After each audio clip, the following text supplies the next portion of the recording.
Hinihikayat ng local government ng Lapu-Lapu City ang kanilang mga residente na may lagnat na tumawag sa hotline ng City Hall para masuri ito. Samantala nag-umpisa na ngayon na mag-duty ang mga nurses mula sa Department of Health Region 7 bilang augmentation force sa ospital ng Lapu-Lapu City. Si Luan Mirondina ng Balitang Bisdak GMA Cebu nakatutok.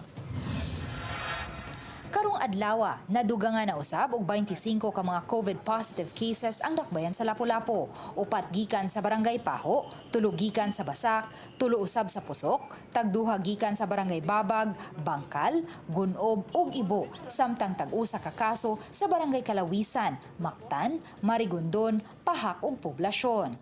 Matud ni Lapu-Lapu City Mayor Jonard Ahong Chan nga usa sa posibleng hinungdan sa padayong pagkuyanap sa virus, ang padayong pagtrabaho sa mga tao nga wala masayod nga natakbuyan na sila sa COVID-19. Subay niini, nanawagan si Mayor Jonard Ahong Chan ngadto sa mga individual nga nakasinati og hilanat sa pagtawag sa hotline sa Lapu-Lapu City Government aron masusi ang ilang panglawas. After gilantan sila, after 2 days, work back sila para makakaon ang ilang pamilya. Pero wa siya kibaw na siya sa iyang pagbalik siyang trabaho, career na day siya, nagdaan na day siya o virus.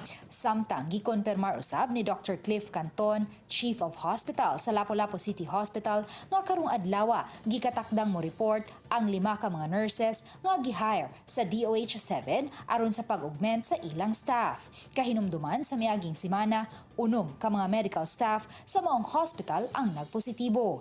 Gilangkuban kini sa 2 ka mga doktor, 3 ka nurse ug 1 ka nursing aide. Atol sa tigong uban ang kadagkuan sa DOH-7 sa miaging semana, misada mga health officials nga mopada og napo ka mga nurses aron sa pag-augment sa mga medical staff sa Lapu-Lapu City Hospital. Apan karong adlaw, 5 lang ka mga nurse ang ilang napada. Matud sa Chief of Hospital, huwang ra kaayo kini ilabi na sa padayong pagdagsa sa mga pasyente. Actually, kuwang yun, no? Dahil actually, nami mga additional request pa nila. So, among target na mga request may 10 to siguro sila 5. Amo lang i-ask nila is maka-augment further sila. Uban ni Godfrey Rilien, Luan Mirondina, Balitang Bisdak.